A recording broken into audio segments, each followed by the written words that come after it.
Seja bem-vindo ao canal. Pronto para mais uma jornada ao desconhecido? Antes de começarmos, inscreva-se, curta o vídeo e me conte nos comentários onde você mora e a que horas está assistindo. Agora, apague as luzes e tente não deixar o medo tomar conta de você.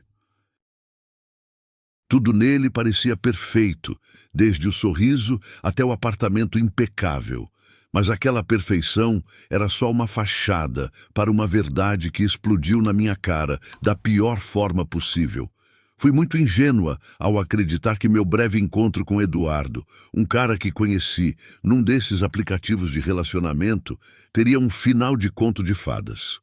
A gente se encontrou num aplicativo popular que minhas amigas, com toda a sabedoria de experts do amor moderno, tinham me jurado que era um lugar melhor para achar relacionamentos sérios do que os encontros passageiros que o Tinder prometia.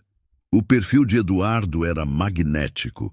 Me atraiu na hora com aquela aparência de bad boy que amadureceu, uma mistura de rebeldia e charme que prometia grandes aventuras. O maxilar dele perfeitamente definido, seus olhos penetrantes cor de avelã e um físico atlético e musculoso eram uma combinação fatal.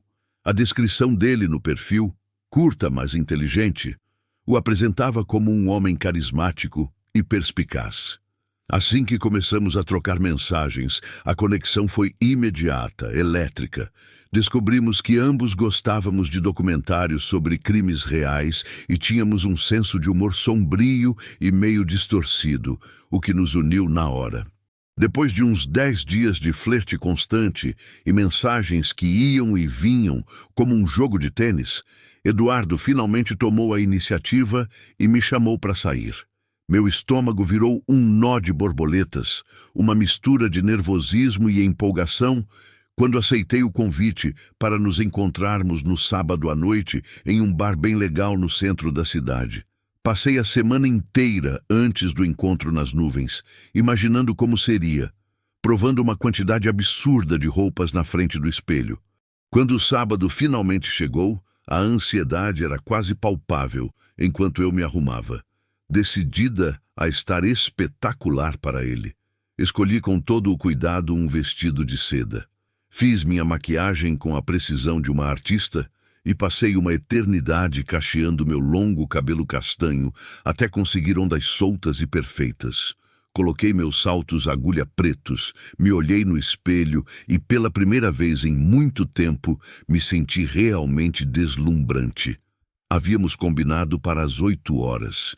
Cheguei ao bar uns minutos adiantada e escolhi uma mesa estratégica perto da janela, de onde eu poderia vê-lo chegar. Para acalmar os nervos, pedi uma taça de vinho e fui bebendo em goles lentos, me perguntando se ele sentiria a mesma expectativa que eu. Pontual como um relógio. Às 8 em ponto, eu o vi andando pela calçada com uma confiança que tirava o fôlego. Ele era ainda mais atraente pessoalmente. Sua altura, que passava de 1,80 m, e seus ombros largos se destacavam sob uma camisa de linho branca, perfeitamente passada. Ele tinha um ar atlético e se movia com uma graça natural e masculina. Seu cabelo escuro estava penteado para trás, num estilo cuidadosamente casual.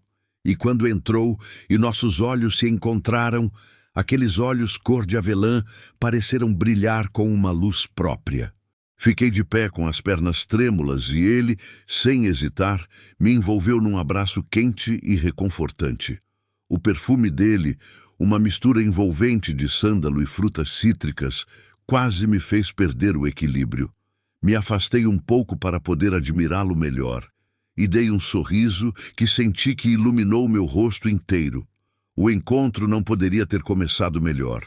Nos sentamos e a conversa fluiu sem esforço algum, como se nos conhecêssemos a vida toda. Falamos sobre nossos trabalhos, os lugares onde crescemos e nossos sonhos e ambições. Eduardo era tão divertido, charmoso e inteligente quanto parecia nas mensagens. Pedimos uma seleção de petiscos para dividir, incluindo uma porção de camarão, que nos levou a um momento quase de cinema, digno de uma comédia romântica, quando nossos narizes se tocaram na disputa pelo último. Eu corei violentamente, sentindo aquela primeira faísca inconfundível de atração. Para a sobremesa, Eduardo sugeriu de forma ousada que fôssemos para o apartamento dele tomar uma taça de vinho. Tentei calar a voz da prudência que gritava dentro de mim e aceitei, encantada demais por seu charme para querer que a noite acabasse. Pedimos um Uber, que nos levou a um moderno prédio de apartamentos numa área nobre da cidade.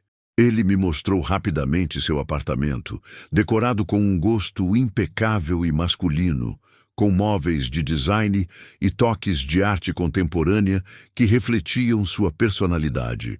Abrimos uma garrafa de vinho e nos acomodamos em seu luxuoso sofá de couro, conversando e rindo com uma naturalidade surpreendente.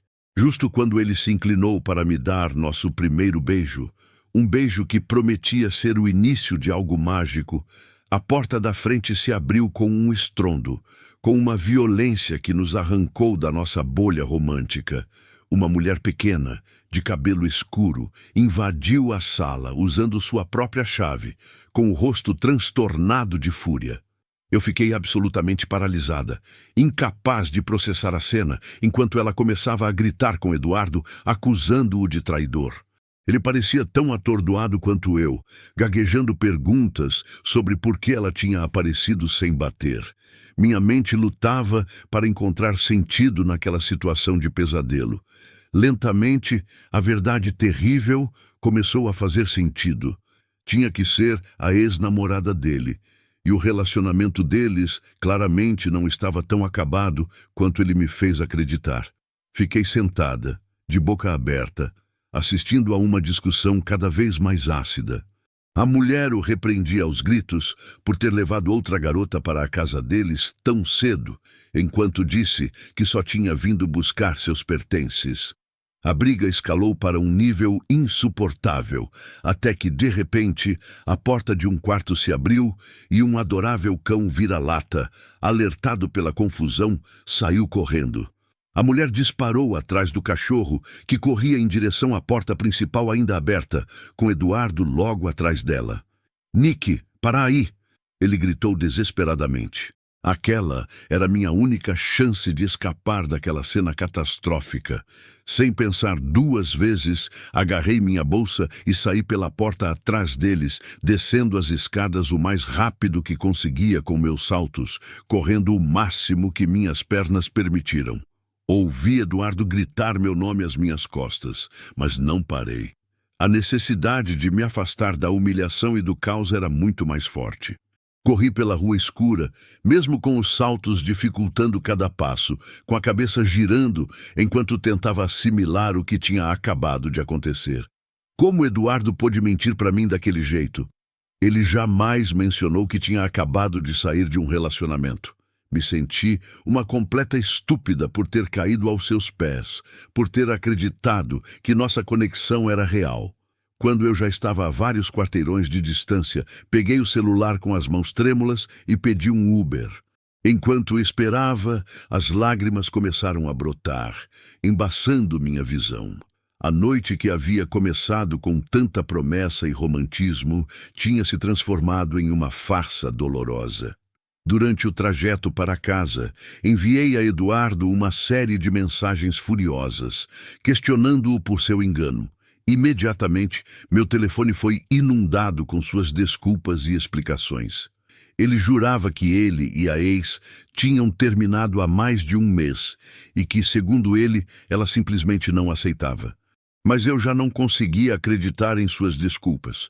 Minha desconfiança se confirmou uma semana depois, quando vi uma postagem no Instagram dele anunciando que eles haviam voltado.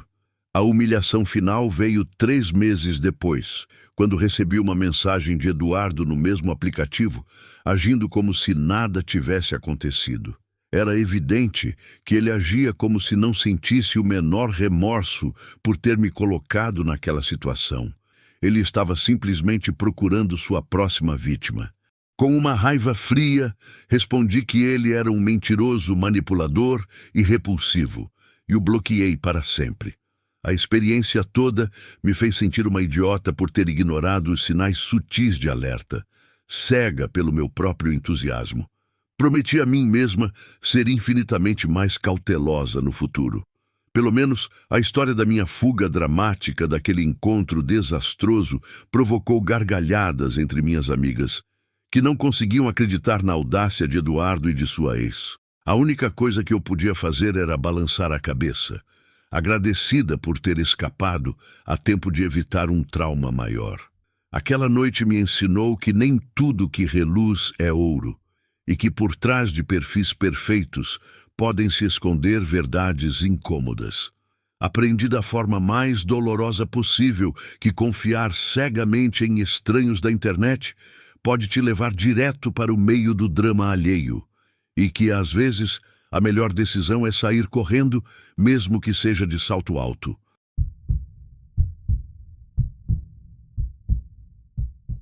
Todo mundo se acha bom em detectar quando algo está errado com alguém, mas tem vezes que o maior problema de uma pessoa se esconde atrás de algo tão inocente quanto um passatempo com plantas. Eu me lembro com uma clareza desconfortável do meu encontro com o Lucas. A gente estava conversando há algumas semanas por um aplicativo.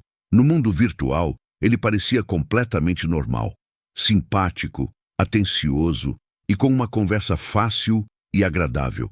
O perfil dele mostrava as fotos de um homem atraente, com olhos castanhos, calorosos e um sorriso que inspirava confiança. Na biografia, ele mencionava hobbies bem comuns, como malhar, descobrir novos restaurantes e visitar museus. Nada que acendesse qualquer sinal de alerta. Então, quando Lucas sugeriu que a gente se encontrasse para tomar um café, eu aceitei sem a menor hesitação. Escolhemos uma cafeteria pequena e aconchegante no centro, um lugar que eu já queria conhecer há um tempo. Depois de estacionar nas proximidades, entrei na cafeteria alguns minutos antes das 5 da tarde e escolhi uma mesinha perto da janela, um ponto de observação perfeito para vê-lo chegar. Exatamente na hora marcada, eu o vi se aproximando e entrando na cafeteria. Acenei para ele e ele me devolveu um sorriso amável. Vendo-o de perto, confirmei que ele era exatamente como nas fotos. Estatura e corpo medianos, vestindo uma calça jeans e um suéter de lã, com aquele ar de vizinho gente boa, completamente inofensivo. Trocamos um cumprimento inicial meio tímido e fomos até o balcão para pedir nossas bebidas. Até aquele momento, tudo parecia estar indo muito bem. Nós nos sentamos e começamos a conversar. No início, a conversa foi leve e superficial, como costuma ser nos primeiros encontros. Falamos sobre os assuntos básicos, de onde viemos, estudos, trabalho e gostos sobre cultura pop. Lucas parecia um pouco reservado no começo, mas aos poucos foi ganhando confiança. Quando ele me perguntou sobre meus hobbies, eu falei do meu amor por romances de mistério, dos passeios com o meu cachorro no parque e das minhas maratonas de séries na Netflix. Então, eu devolvi a pergunta, e foi aí que o encontro tomou um rumo totalmente inesperado. Lucas me contou que tinha um jardim muito grande que ele adorava cuidar. Inocentemente, eu imaginei que ele se referia à jardinagem convencional, cultivar tomates, pimentões, algumas flores ornamentais. No entanto, à medida que ele se aprofundava na explicação, ficou bem claro que ele se especializava em um tipo de planta muito específico. No começo, ele falou de forma vaga sobre o cultivo de plantas únicas, mas seus olhos brilharam de um jeito estranho quando começou a descrever a profunda satisfação que sentia ao cuidar daquelas flores especiais. Ele começou a usar termos como expansão da mente e alteração da consciência, dando a entender algo que ia muito além da horticultura tradicional. Eu não tinha muita certeza de onde ele queria chegar com aquele discurso floral. Será que ele estava usando uma linguagem poética para descrever simples gerânios, Mas então Lucas declarou, sem rodeios, como aquelas flores do jardim dele eram cruciais para abrir sua mente a verdades mais profundas e se alinhar com os ritmos do universo. Ele atribuía a essas plantas o mérito de ter despertado sua criatividade e de ajudá-lo a perceber a interconexão infinita de todos os seres vivos. Ok, definitivamente não estávamos falando de petúnias. A crua realidade me atingiu. O bom e velho Lucas estava falando do cultivo de maconha em grande escala. Suas flores mágicas eram, sem sombra de dúvida, plantas de cannabis. E pelo que ele contava, ele tinha uma operação considerável, já que mencionou de passagem que tinha vários cômodos de sua casa dedicados exclusivamente ao cultivo de maconha de alta qualidade. Não se tratava de um simples passatempo. Ele estava descrevendo uma verdadeira plantação de maconha. E não só cultivava quantidades industriais de maconha, como também a consumia em quantidades enormes. Ele não parava de elogiar os benefícios que fumar sua própria erva lhe trazia, de manhã, ao meio-dia e à noite. Para Lucas, fumar não era uma atividade recreativa ocasional. Era o eixo central de sua existência, a única lente através da qual ele interpretava a vida. Tudo, absolutamente tudo, se resumia a como o consumo massivo de maconha lhe permitia acessar partes adormecidas de sua mente. Há uma criatividade sem limites e a profundas revelações espirituais. Quem diria que a cannabis continha os segredos do universo? Comecei a me perguntar seriamente se ele estava chapado naquele exato momento. Preciso dizer que eu não esperava que a conversa se transformasse em um monólogo sobre a produção e o consumo de cannabis em nível profissional. Quanto mais ele falava sobre a importância fundamental de estar chapado, mais desconfortável eu me sentia. Tentei mudar de assunto várias vezes, mas Lucas, com uma habilidade impressionante, sempre conseguia trazer a conversa de volta para a maconha. Quando terminamos nossos cafés, eu estava louco para encontrar uma desculpa para uma saída rápida e educada. Lucas parecia sem perceber a intensidade e o desconforto de seu sermão canábico. O cúmulo foi quando trouxeram a conta. Convenientemente, ele tinha esquecido a carteira e me olhou com cara de cachorrinho sem dono, esperando que eu pagasse. Não se preocupe, amigo, eu pago, eu disse, pensando que era um preço pequeno pela minha liberdade. Ao sairmos, Lucas sugeriu que deveríamos nos ver de novo em breve. Respondi com um vago, talvez, sabendo perfeitamente que não havia a menor chance de eu me submeter a uma segunda dose de sua obsessão com maconha. Respirei aliviado enquanto dirigia de volta para casa, feliz por ter escapado daquela situação. Em retrospecto, talvez eu devesse ter prestado mais atenção aos sinais. Seu misterioso trabalho em bem-estar herbal, ou sua conversa sobre expandir a consciência. Mas como eu ia imaginar que esse cara de aparência normal seria, na verdade, um maconheiro cuja única aspiração na vida era estar chapado 24 horas por dia? Lição aprendida. Agora, sou muito mais direto e pergunto sobre o uso de drogas quando conheço alguém. Não estou disposto a aguentar outro monólogo sobre as revelações cósmicas que se obtêm ao cultivar maconha. Se me enganam uma vez, a culpa é de Lucas e de suas flores mágicas. Depois desse dia, deletei todos os aplicativos do meu celular. É impressionante como alguém pode parecer tão comum na internet e, pessoalmente, revelar uma obsessão tão grande que define toda a personalidade dela. Agora, se eu voltar a procurar alguém, vou perguntar logo de cara sobre vícios e hobbies estranhos.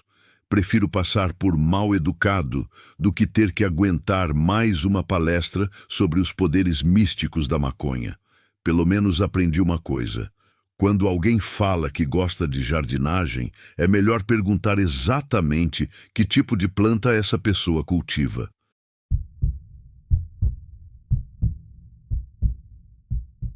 Eu via ela com frequência no escritório e sempre achei ela bonita e simpática.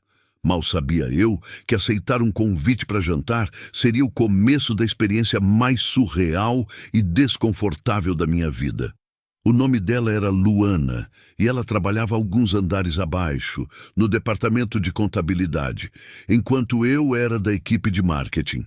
Nossos caminhos não se cruzavam com frequência, mas quando a gente se encontrava no elevador ou na lanchonete, eu sempre sorria e dava um oi bem simpático. Ela parecia ser uma pessoa amável e, sem dúvida nenhuma, era muito bonita. Por isso, quando numa terça-feira à tarde, depois de uma conversa rápida na sala de descanso, ela me chamou para jantar um dia desses, eu não pensei duas vezes antes de aceitar. Eu já estava querendo conhecer ela um pouco melhor há um tempo e um jantar informal me pareceu a oportunidade perfeita. Aceitei na hora e sugeri um restaurante de sushi bem aconchegante no centro da cidade, um lugar que eu tinha certeza que ela ia gostar. O ambiente era íntimo, mas sem ser romântico demais, ideal para um primeiro encontro sem pressão. Chegou o dia do encontro, uma quinta-feira, e eu tirei um tempo a mais para me arrumar, garantindo que minha camisa estivesse impecável e meu cabelo perfeitamente penteado. Senti uma onda de ansiedade boa enquanto dirigia até o restaurante, louco para descobrir mais sobre aquela colega de trabalho tão misteriosa. Quando cheguei, ela já estava me esperando em uma mesa num canto mais reservado. Por um instante, fiquei sem palavras ao ver como ela estava linda. A luz fraca do restaurante fazia seus olhos brilharem de um jeito especial e realçava os reflexos dourados do seu cabelo. Me sentei na frente dela e começamos a conversar. No começo, a conversa fluiu naturalmente. Falamos sobre assuntos seguros como o trabalho, nossos chefes e as cidades onde tínhamos crescido. Ela parecia completamente normal, talvez só um pouco tímida e com a voz baixa. Comecei a relaxar, achando que ia ser uma noite boa e tranquila. No entanto, no meio do jantar, as coisas começaram a tomar um rumo muito estranho. As respostas dela se tornaram secas e sem nexo, e ela começou a desviar para assuntos desconectados e sem sentido nenhum. Deixava frases pela metade e me encarava com uma expressão vazia que me deixou bem desconfortável. Quando ela falava, o que dizia era cada vez mais bizarro, como se estivesse presa no seu próprio universo e eu fosse só um espectador. Apesar de tudo, tentei manter a calma e continuar com a conversa, que a essa altura era um monólogo meu. Eu só concordava com a cabeça e tentava ser compreensivo, pensando que talvez fosse só o nervosismo de um primeiro encontro. Mas aí ela começou a sussurrar coisas para si mesma e até a dar umas risadinhas que me deixaram arrepiado. Outros clientes começaram a perceber o comportamento dela e lançavam olhares de estranheza na nossa direção. Fiquei paralisado de vergonha, sentindo meu rosto queimar. O verdadeiro choque veio quando, no meio das entradas, ela de repente pegou um pedaço de sushi da bandeja e arremessou com uma força surpreendente para o outro lado do restaurante. O sushi bateu na parede com um baque surdo e escorregou até o chão, deixando uma mancha de shoyu. Ela nem pareceu notar o que tinha acabado de fazer. Continuou divagando como se nada tivesse acontecido. Eu fiquei ali, de boca aberta, completamente sem entender o que eu tinha acabado de presenciar. O falatório no restaurante parou e todos os olhares se voltaram para nossa mesa, para a garota misteriosa do sushi voador. Algumas risadas nervosas quebraram a tensão, mas a maioria das pessoas simplesmente nos olhava, chocada. Os garçons se moviam com nervosismo, sabendo que tinham um problema nas mãos. Antes que eu pudesse reagir, ela já tinha escolhido seu próximo alvo. O potinho de shoyu que estava sobre a mesa. Sem nenhum aviso, ela se inclinou e com um movimento rápido da mão, varreu o recipiente, que caiu no chão. O potinho se quebrou em pedaços, espalhando shoyu para todo lado e provocando um estrondo que ecoou pelo lugar inteiro. Nesse momento, o pessoal do restaurante já tinha visto o suficiente. O gerente se aproximou da nossa mesa e, educado, mas firme, nos informou que tínhamos que ir embora. Com o rosto ardendo de humilhação, deixei dinheiro na mesa e saí às pressas do restaurante. Ela parecia completamente sem noção de que o comportamento dela era a causa da nossa expulsão. Na rua, tentei perguntar sem jeito o que estava acontecendo, se ela estava bem. As respostas foram vagas e cheias de mais risadinhas estranhas. Naquele instante, ficou dolorosamente claro para mim que algo não estava certo com ela. Dei uma desculpa gaguejando. Disse que tinha que voltar para casa cedo e nos despedimos. Dirigi de volta para casa, tremendo, repassando na minha mente os acontecimentos surreais daquela noite. Que diabos tinha acabado de acontecer?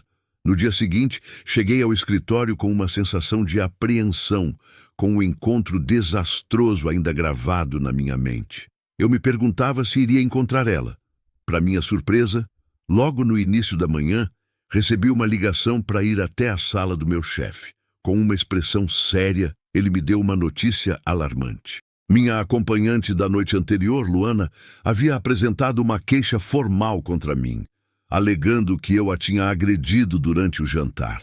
Eu fiquei ali, parado, chocado, lutando para encontrar as palavras para me defender. Contei ao meu chefe toda a história estranha. A comida voando pelo ar, os delírios sem sentido e o comportamento fora de controle dela.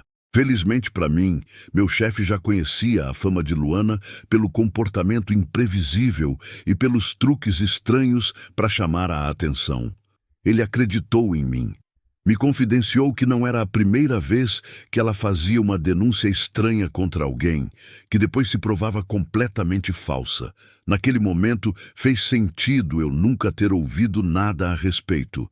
O pessoal do marketing e o da contabilidade mal se cruzavam. Vivíamos em mundos à parte dentro do mesmo prédio. Saí da sala dele sentindo um alívio enorme, mas também uma nova sensação de inquietação. Como alguém podia inventar uma acusação tão grave e prejudicial? Depois daquele incidente, eu evitei ela a todo custo, sem querer dar a ela nenhuma outra chance de causar mais estragos na minha vida. Com o tempo, os boatos se acalmaram, mas a imagem dela, com aquele olhar vazio, nunca realmente saiu da minha cabeça. Toda vez que vejo ela de relance no corredor, não é só um arrepio que sinto. É uma sensação perturbadora que me persegue. Será que ela realmente tinha algum problema? Ou tudo aquilo foi uma farsa calculada? E se foi de propósito, por quê? O que eu representava para ela? Essas perguntas me assombram até hoje. Porque o pior de tudo não foi o constrangimento público nem a falsa acusação. O pior foi perceber que eu tinha jantado com alguém que eu nunca realmente conheci. E talvez nunca vá conhecer. E essa pessoa ainda divide o mesmo prédio comigo.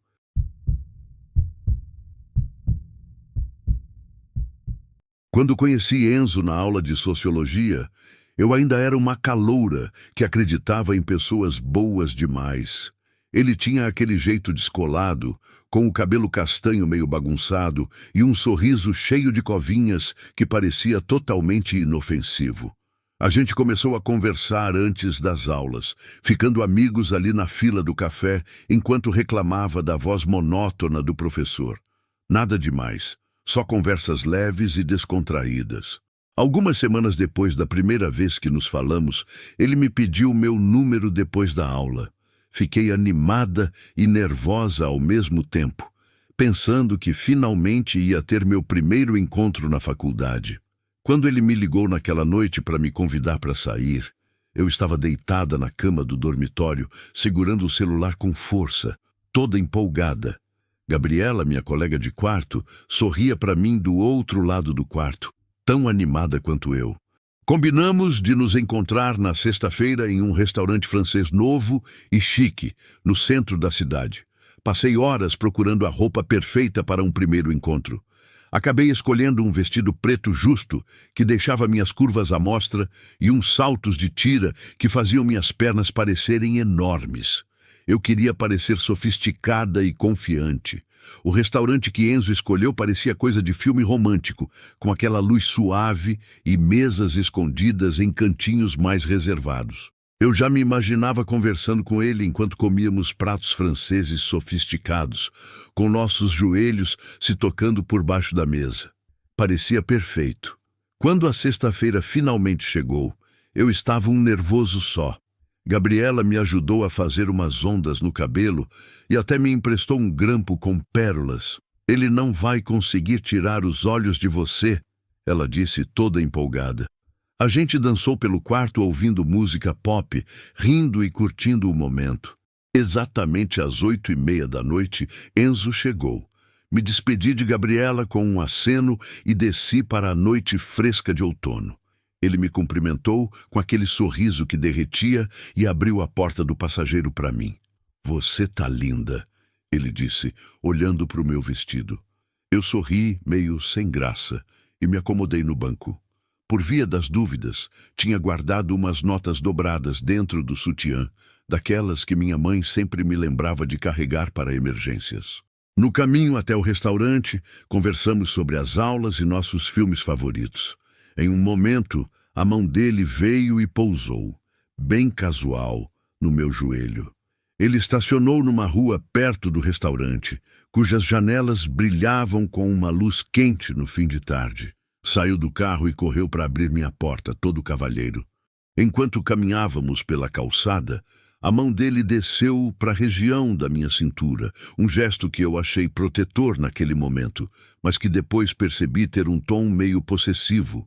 Ignorei aquele incômodo pequenininho que senti, achando que era só gentileza da parte dele. O ambiente aconchegante do restaurante nos recebeu enquanto a garçonete nos levava até uma mesa mais afastada.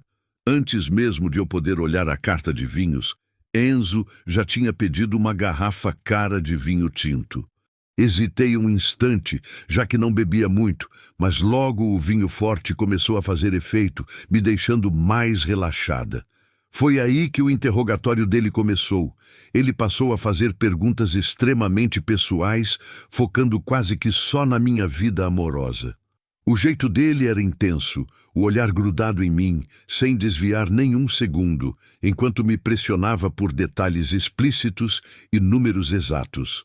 Minhas bochechas queimavam, mas o vinho tinha soltado minha língua, e segredos que eu normalmente guardaria começaram a sair sob a insistência dele.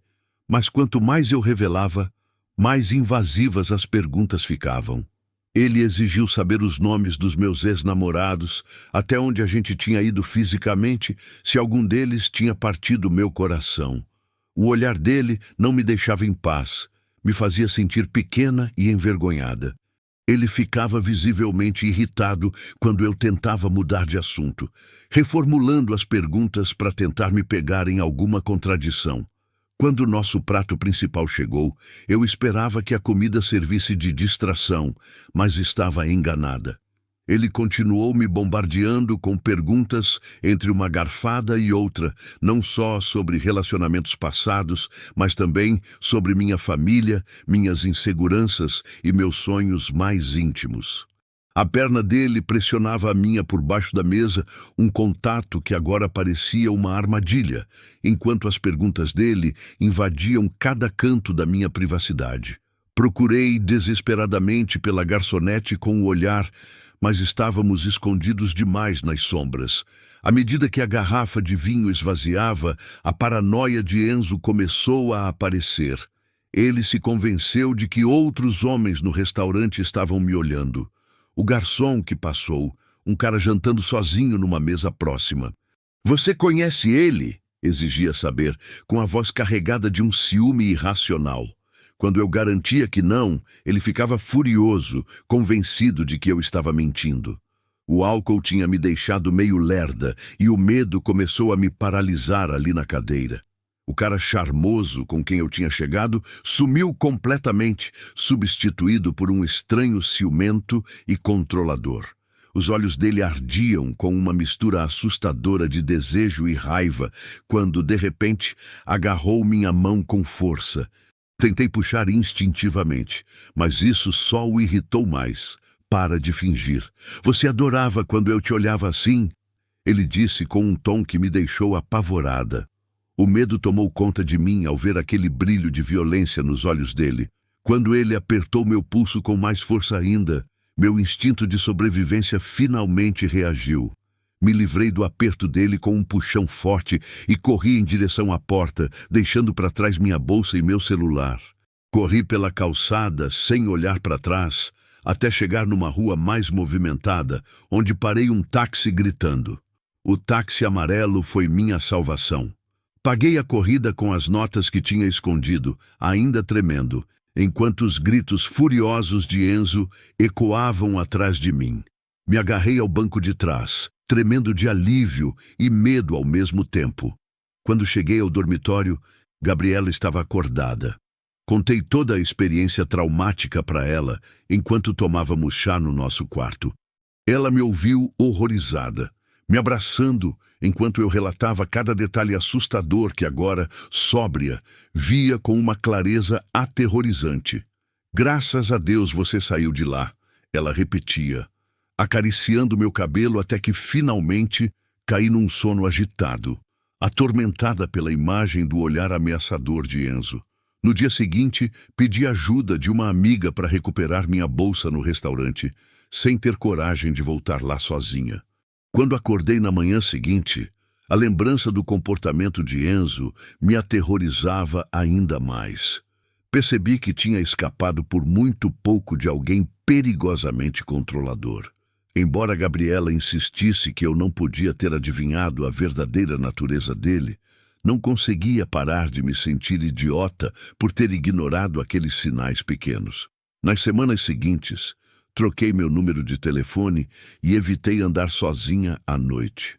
A aparência legal de Enzo escondia um lado muito perigoso que eu demoraria muito para esquecer. Tem noites em que ainda acordo suando frio, lembrando daquele olhar. O pior não foi o medo que senti naquele restaurante. O pior foi descobrir que monstros não têm cara de monstro. Eles têm sorrisos com covinhas e abrem a porta do carro para você. Hoje, quando conheço alguém novo, não procuro mais sinais de bondade primeiro. Procuro os sinais de perigo escondidos por trás.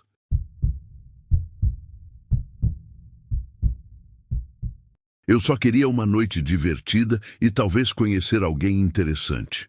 Nunca imaginei que aquele encontro iria me tirar completamente a paz. O clima do lugar era elétrico. A música estava num volume ensurdecedor.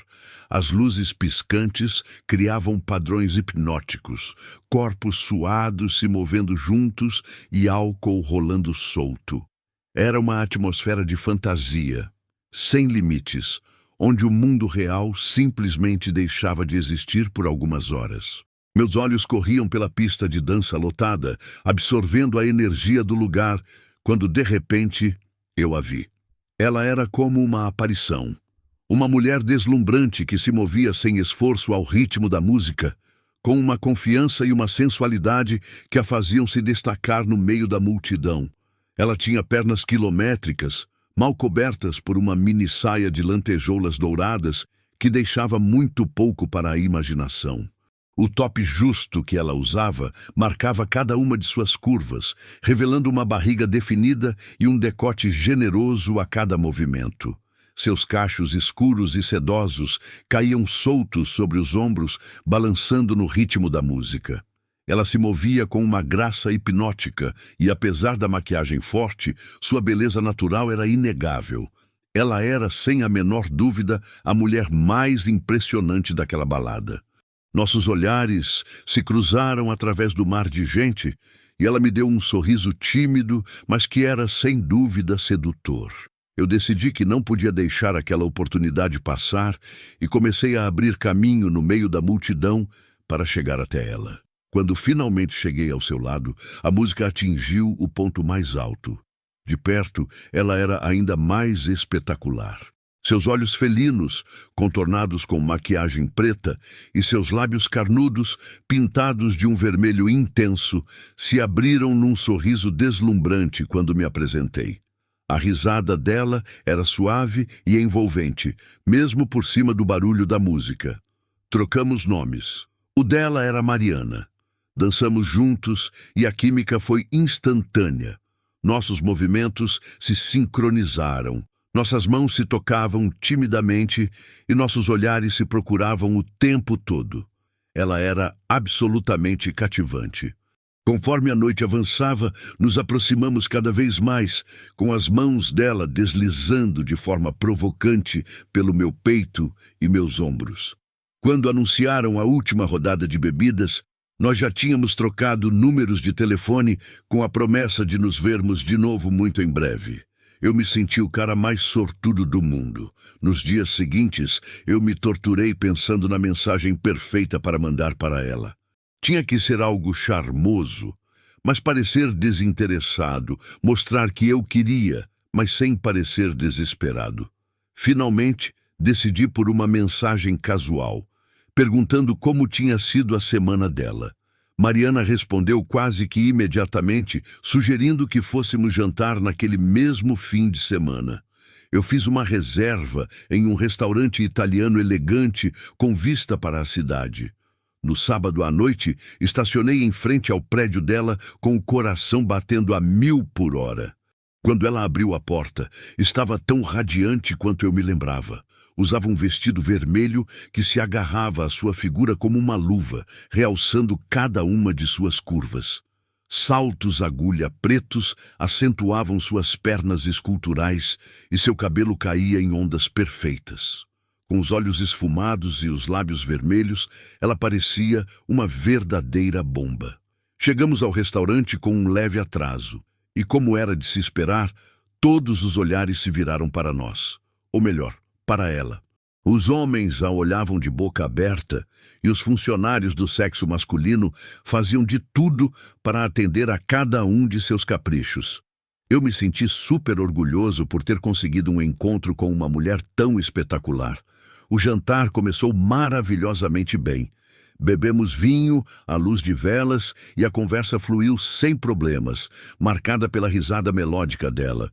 Mas então o garçom chegou para anotar o pedido da comida e algo mudou drasticamente. Mariana começou a pedir praticamente todos os pratos do extenso cardápio. Ela pediu várias entradas, os pratos principais mais caros, cada um com acompanhamentos e molhos adicionais, mais pão, mais bebidas. A lista parecia não ter fim. Tentei disfarçar meu choque, mas achei melhor não falar nada para não criar constrangimento logo no primeiro encontro. Quando aquela quantidade absurda de comida chegou à mesa, Mariana se jogou sobre ela com uma fome animal. Ela enfiava pedaços enormes de filé, macarrão e sobremesas na boca, quase sem parar para respirar, fazendo barulho ao mastigar e derramando comida por toda parte. O ar se encheu com os sons dela engolindo e mastigando enquanto devorava prato após prato. Outros clientes começaram a nos lançar olhares de reprovação diante daquele espetáculo grotesco. Ouvi sussurros como "que nojo" e "que falta de modos". Eu me encolhi na minha cadeira, morrendo de vergonha com o comportamento dela na mesa. Pensei em sair dali, mas fiquei paralisado entre a educação e o absurdo da situação. Aquela não era a mulher elegante e serena que eu tinha conhecido na balada. Ela, no entanto, parecia não perceber o show que estava dando. No final daquela refeição interminável, Mariana tinha comido 3 pratos principais, 4 acompanhamentos, 2 cestas de pão e uma quantidade enorme de aperitivos, parando apenas para soltar arrotos barulhentos. Seu apetite voraz só era comparável aos seus modos horríveis. O rímel escorria por suas bochechas e havia manchas de comida em seu vestido. A conta chegou a mais de R$ 800. Paguei a contragosto, amaldiçoando o momento em que decidi convidá-la para um restaurante tão caro. A viagem de volta para o apartamento dela foi em um silêncio desconfortável e doloroso. Ela ficou meio adormecida no banco do carona, acariciando a barriga inchada e cutucando os dentes. Quando chegamos à sua porta, ela se inclinou esperando um beijo. Mas eu a desviei, inventando uma desculpa para escapar daquele pesadelo. Horas mais tarde, enviei uma mensagem dizendo que aquilo entre nós não ia funcionar. O que se seguiu foi uma avalanche de mensagens venenosas.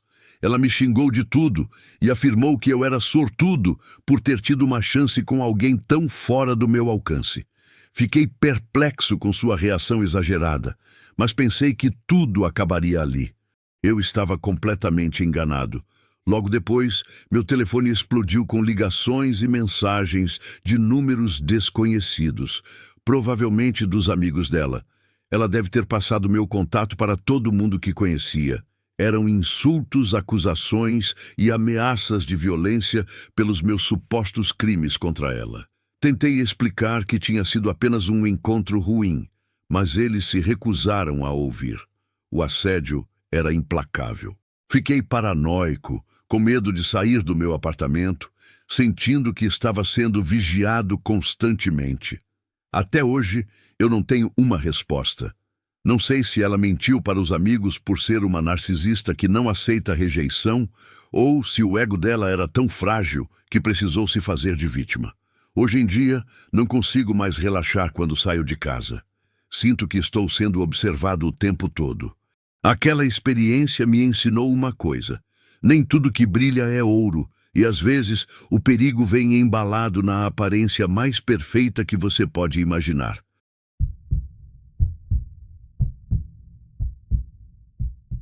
Existem encontros que marcam a vida, mas o meu primeiro encontro romântico virou um pesadelo que ainda me persegue. Tudo começou com um sorriso encantador. A primeira vez que vi Camila entrando na sala da nossa aula de História da Arte na faculdade, fiquei fascinado. Seus longos cabelos castanhos e ondulados caíam pelos ombros enquanto ela caminhava graciosamente até seu lugar de sempre, perto da primeira fileira, exibindo aquele sorriso com covinhas que tinha o poder de me deixar de pernas bambas. Toda terça e quinta, eu chegava de propósito mais cedo só para ter o prazer de observá-la interagindo com nossos colegas, transmitindo um calor e uma leveza que eram absolutamente contagiantes. A risada dela parecia preencher a sala inteira. Eu sabia que, de algum jeito, precisava criar coragem e falar com ela. Levei várias semanas trocando sorrisos tímidos pela sala e fazendo comentários superficiais sobre o tempo antes de finalmente criar coragem para me apresentar de verdade.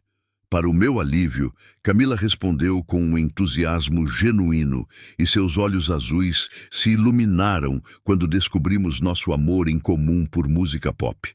Conforme o semestre avançava, nossas conversas se tornaram mais longas e pessoais. Eu vivia para aqueles breves momentos antes da aula em que podia me sentar ao lado dela. Me peguei confessando coisas que nunca tinha contado a ninguém, como meu medo de infância de cachorros grandes ou minha paixão secreta por pintura em aquarela. Havia algo em Camila que me fazia sentir seguro, como se eu pudesse contar tudo para ela sem medo. Quando nervoso a convidei para jantar, o sorriso dela foi tão grande que quase iluminou seu rosto inteiro. "Pensei que você nunca ia me convidar", ela exclamou, apertando meu braço suavemente. Meu coração martelava no peito. Passei os dias seguintes planejando cada detalhe do nosso primeiro encontro, desde a escolha da camisa perfeita até o planejamento da rota para um restaurante novo e bem comentado no centro da cidade. Finalmente, a noite de sexta-feira chegou. Eu esperava, nervoso, do lado de fora do restaurante, mexendo no meu cabelo e olhando para o relógio constantemente. Pontual, ela apareceu virando a esquina, usando um vestido floral esvoaçante que parecia fazê-la brilhar. A conversa durante o jantar fluiu de um jeito impressionante, passando de análises de filmes a gargalhadas sobre nossos momentos mais vergonhosos do ensino médio. Depois da sobremesa, paguei a conta antes que ela pudesse sequer tentar, insistindo que o primeiro encontro era por minha conta. Ajudei-a a vestir o casaco, permitindo que meus dedos se demorassem por um instante em sua pele macia enquanto caminhávamos para o meu carro. Ela encaixou seu braço no meu e uma corrente elétrica percorreu minha espinha. Tudo estava absolutamente perfeito. Segui as instruções de Camila para levá-la para casa imaginando um beijo de boa noite carinhoso na varanda dela. No início, o bairro parecia normal, um subúrbio de classe alta com casas grandes e jardins bem cuidados. Mas aos poucos, as casas foram se distanciando, escondidas atrás de árvores altas e cercas imponentes. Um nó de apreensão começou a se formar no meu estômago enquanto continuávamos por uma estrada cada vez mais estreita e solitária, cercados apenas pela escuridão de uma mata densa. Enquanto eu dirigia pela estrada escura, a luz verde do painel do carro projetava sombras no rosto de Camila, que olhava pela janela em silêncio. Depois de um tempo que pareceu interminável, perguntei, tímido, se ela tinha certeza de que estávamos no caminho certo. Ela simplesmente continuou olhando pela janela, sem responder. Minha agonia aumentou, mas continuei dirigindo rumo ao nada. Finalmente, Camila me indicou para parar na beira de uma estrada secundária deserta. A escuridão total nos envolveu. Antes que eu pudesse protestar, ela me ordenou que saísse do carro. Sua voz, antes melodiosa e doce, agora soava fria e sinistra. Fiquei confuso e apavorado, com as mãos agarradas ao volante.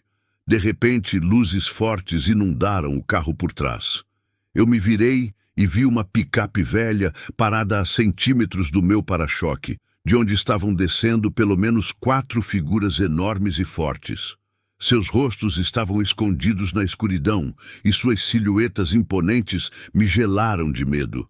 Congelado pelo choque por um instante, reagi procurando a chave do carro, tateando desesperadamente. No exato momento em que eu girava a chave na ignição, um homem calvo bateu violentamente na minha janela. Nesse mesmo instante, senti uma dor aguda e ardente na nuca. Camila tinha me acertado com algo pesado que estava escondido ao lado dela.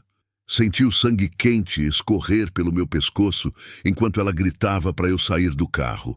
Na adrenalina, mesmo tonto, consegui empurrar a porta com força, atingindo o homem calvo, e comecei a correr para dentro da mata sem olhar para trás. Os galhos arranhavam minha pele enquanto os gritos furiosos ecoavam atrás de mim. Tropeçando e me machucando, corri desesperadamente pela mata por tempo indeterminado, com os pulmões ardendo e a imagem do olhar vazio de Camila me perseguindo na escuridão. Finalmente, avistei uma luz ao longe. Postes de iluminação à distância me deram a última gota de energia que eu precisava.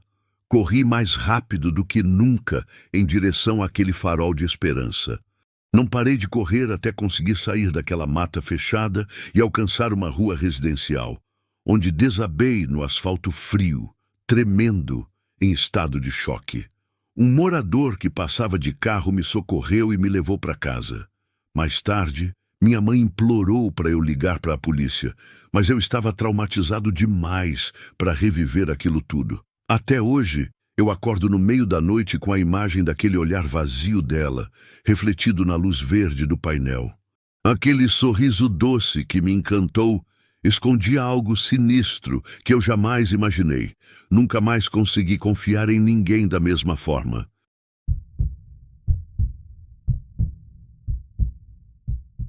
Todos os sinais de que algo estava errado estavam lá, claros como o dia, gritando para que eu fugisse.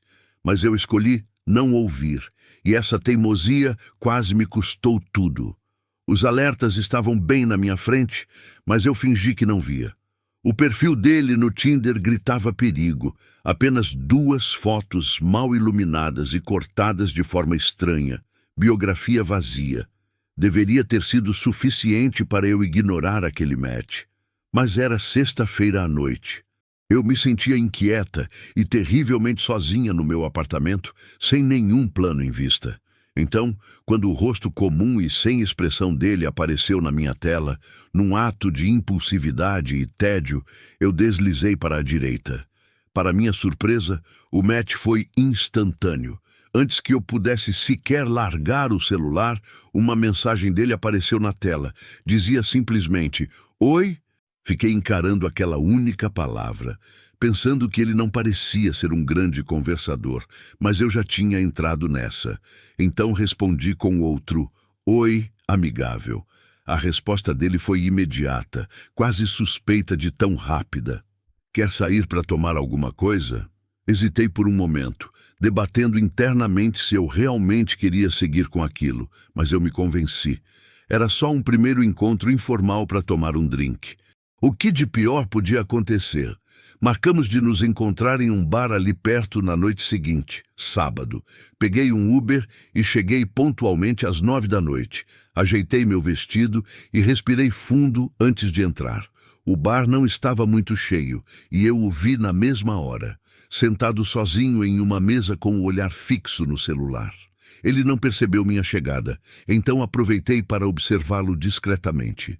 Ele tinha uma estatura e um porte medianos, com uma aparência bem normal, mas havia algo na sua postura que demonstrava tensão.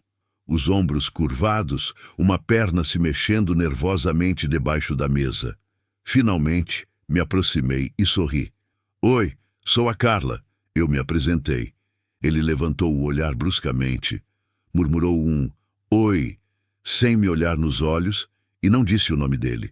Deixei o momento constrangedor passar. O garçom se aproximou e pedimos 2 cervejas. A conversa, se é que se pode chamar assim, foi forçada e tensa.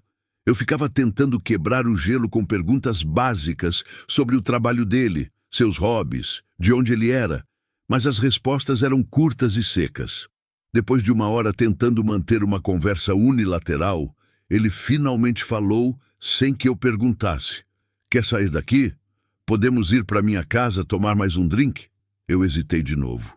A energia dele me deixava incrivelmente nervosa, mas eu disse a mim mesma que provavelmente estava exagerando. Eu o segui até o carro dele, uma lata velha, toda batida e enferrujada, cheia de arranhões e amassados. O interior cheirava a cigarro velho e a mais alguma coisa, algo que eu não consegui identificar. Enquanto ele dirigia, tentei de novo manter uma conversa educada, mas ele só respondia com uns grunhidos, com o olhar fixo na estrada. Senti o nó no meu estômago apertar à medida que nos aproximávamos da casa dele. Algo estava muito errado. Antes que eu pudesse processar completamente as vibrações ruins, ele estacionou em frente a um prédio de apartamentos em ruínas, caindo aos pedaços. Engolindo minhas dúvidas, eu o segui para dentro e subimos 3 lances de escadas que rangiam sob nossos pés. A primeira coisa que me atingiu foi o cheiro, um cheiro estranho, penetrante e adocicado que eu não conseguia identificar. Ficava cada vez mais forte à medida que nos aproximávamos da porta do apartamento dele. Quando ele abriu e entramos, o cheiro era quase insuportável. Tentei não reagir visivelmente, apesar do fedor revirar meu estômago. O apartamento estava na escuridão e mergulhado no caos. Pilhas de jornais velhos e embalagens de delivery estavam espalhadas por toda parte. A pia da cozinha transbordava de pratos sujos e engordurados. Ele me guiou até uma porta fechada no final do corredor, que eu imaginei ser o seu quarto. Eu fiquei perto da porta de entrada, sentindo uma necessidade desesperada de escapar. "Olha, na verdade está ficando bem tarde", eu disse apressadamente. "Acho melhor eu ir para casa." Ele parou e se virou para me olhar com uma expressão indecifrável no rosto. Por um longo momento, ele simplesmente ficou ali, me encarando em silêncio. "Tudo bem, claro." Ele respondeu finalmente com um tom seco. "Posso te levar de volta?" Soltei um suspiro de alívio. Voltamos para o carro dele com o fedor do apartamento ainda impregnado na minha roupa e no meu nariz. Assim que cheguei em casa, corri para o chuveiro, tentando tirar de mim a sensação de sujeira e aquele cheiro. Naquela noite, eu me revirei na cama, incapaz de tirar da cabeça a sensação de inquietação que me acompanhou durante todo o encontro. E aquele cheiro... Que diabos podia ser aquele cheiro? Quanto mais eu pensava, mais me convencia de que algo terrível estava acontecendo naquele apartamento.